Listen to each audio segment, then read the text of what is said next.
Today, we're discussing Tesla winning its first case over a fatal accident involving their self-driving system. Taylor Swift has officially joined the Billionaire Club. A 42-year-old woman is being charged with roughly 60 different things. And a California man wanted to play some real-life video games when he got into a car chase with the police. All in today's episode of the Insight Hour. What's up, everyone? Hope your Halloween was fun. I see no one answered me as to why adults can't trick-or-treat. Little messed up, but I'll let it go this time. Anyways, Alice, let's just get things rolling.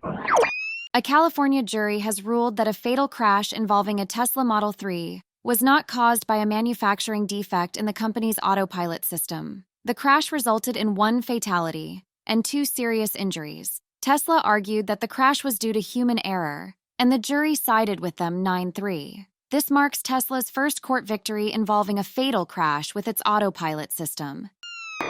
So, Tesla, the Apple of the automotive world. You know, you either love them or you hate them. Anyways, Lindsay Molander and her son Parker Austin sued Tesla back in 2020, claiming that the autopilot system caused their car to swerve off the road and smash into a palm tree. The driver, Michael Lee, unfortunately didn't make it. Tesla's defense? They said Lee had a couple drinks, but accordingly his blood alcohol level wasn't high enough to be considered intoxicated under state law. Now, the jury sided with Tesla, clearing them of fault, mentioning that Tesla clearly states their autopilot features are not meant to replace attentive driving. Despite the court victory, Tesla's autopilot and full self-driving systems are under increased scrutiny. This could be a wake-up call for better regulations and safety measures around the industry, but we'll have to see on that. So we're faced with the age-old question of accountability. It's like asking who ate the last slice of pizza when you live alone. Spoiler alert, it's always you. But when it comes to billion-dollar companies like Tesla, the lines seem to get a bit blurry, don't they? So is that fault? Is it the guy who thought his car could drive itself while he checks his fantasy football? Or is it the company that named their feature in a way that sounds like it came straight out of a Jetsons episode? Either way, it's a conversation we need to have, because as the technology advances, these questions aren't going anywhere. They're just getting started.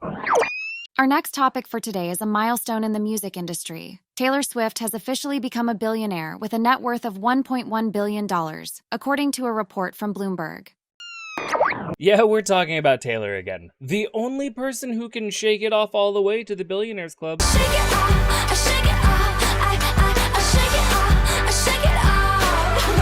Look, I can't say I'm surprised. The woman's been on a roll basically her whole career. She's like the Jeff Bezos of pop music, but with better hair and what appears to be less employee extortion. So let's talk numbers. Her Eras Tour concert film raked in about $92.8 million in its opening weekend. That's more than some movies, or a lot of movies, make in their entire run. And let's not forget, she re-recorded her massively popular 1989 album. Why? To own the rights to her own music, of course, silly. Which, if you didn't know, record labels have been known to use predatory practices and where they basically take full control of an artist's creation, as well as most of the profits generated by them. So, the precedent she's setting is a good one. Just because a company may have discovered a talent doesn't mean they own it. But don't think they're taking this lying down. Reports are that they're changing contracts, setting up legal mazes, you know, basically doing everything they can to keep other artists from doing the same thing that she's doing. But you know what? Change is coming, and with change, you can expect that those in power, no matter what industry it is, are not going to go down without a fight. Lastly, congratulations again to Taylor. She's beaten capitalism and made it on my list of people who have too much damn money. I mean, at least the girl earned it on her own, so no extortion that we know of. A woman in California is facing over 60 felony and misdemeanor charges for allegedly hosting parties where minors were sexually assaulted. If true, these allegations are extremely disturbing.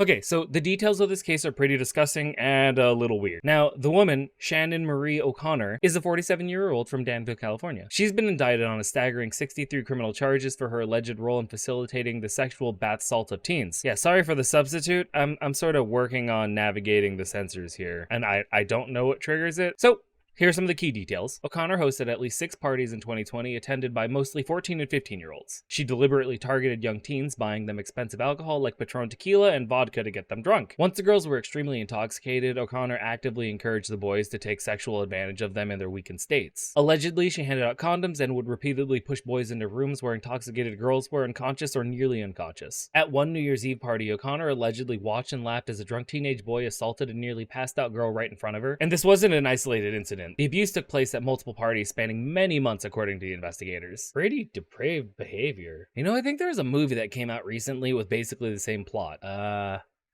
Was it Ma? I think it was Ma. Yeah, it's Ma. It's not a bad movie, by the way. I'd give it a chance if you're not doing anything. Anyways, I'm getting a little off topic. O'Connor violated the trust of these children, potentially causing trauma that could last time. She knew exactly what she was doing, deliberately and systematically manipulating minors with alcohol to lower their inhibitions and make them far more vulnerable to sexual predation. Clearly, someone hurt this woman as a child. Providing teens with alcohol and encouraging sexual bath salt goes far beyond poor judgment, people. O'Connor was arrested last year in Idaho and extradited back to California, where she remains in custody on a $4.5 million bail. Who's gonna pay that?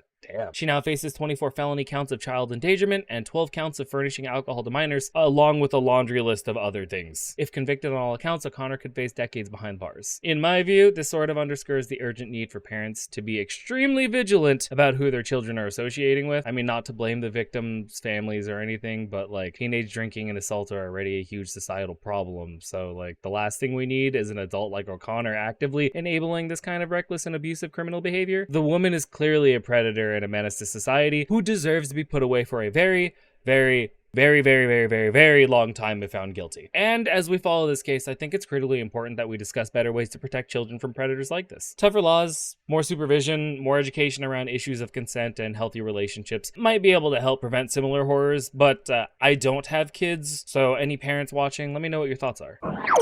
Our last story comes from San Francisco, where a 42-year-old man from Concord has been arrested following a series of escalating attacks. Okay, so first off, our guy decided that church was the perfect venue for some WWE action, having allegedly knocked someone out at the parish. Then, dude goes full GTA and threw pipe bombs at patrol cars during a police car chase. Thankfully, no officers were injured. But seriously, where did he even get those? Do you look it up on YouTube or something? I mean, you can find anything on the internet nowadays. Where was I?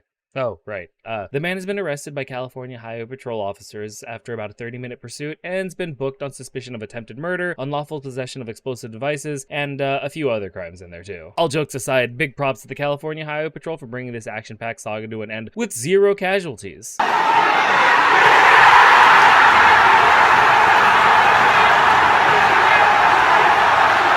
So, crazy tale, happy ending. And we don't get those too often here. But seriously, pipe bombs? I mean, at least it's not a gun. Anyways, this is where we're gonna call it for today. Be sure to let me know your thoughts on any of today's topics, and I'll catch you on Friday. Bye.